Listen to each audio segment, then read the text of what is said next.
একবার ভাবো তো যে শর্টের জন্যে আমাকে 10 মিলিয়ন ভিউজ আনতে হবে, 10 মিলিয়ন।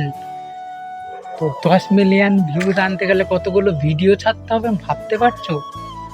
এমনি কাজকর্মের মধ্যে ঢুকে গেছি, এমনি ভিডিও বানাতে পারছি না, তাও আবার 10 মিলিয়ন। যদি 10 মিলিয়ন ভিউজ আনতে পারি তবেই একমাত্র আমার চ্যানেলটা মনিটাইজেশনের জন্য অ্যাপ্লাই করতে পারবো। এবার সবটাই তোমাদের হাতে। তোমরা যদি দেখতে চাও ইউটিউব যদি ইমপ্রেশন ভেজে, মানে ইউটিউব যদি ইমপ্রেশন দেয় তবেই করতে পারবো, তাছাড়া না। আর আমার কত হবে, এই নতুন চ্যানেলটাই প্রায় 1 লাখ মতো হয়ে গিয়েছে।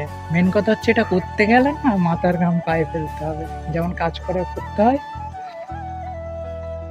এরকম। তো যাই হোক, চেষ্টা করব, দেখবো হয় নাকি।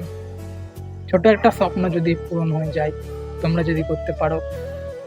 আর ইউটিউবে অনেক পলিসি দিয়ে দিয়েছে এখন, এমন এআই ফিচার্স দিয়ে দিয়েছে যে তোমাকে কোনো ভুল ভিডিও যদি ছাড়ো সঙ্গে সঙ্গে ধরে নেবে।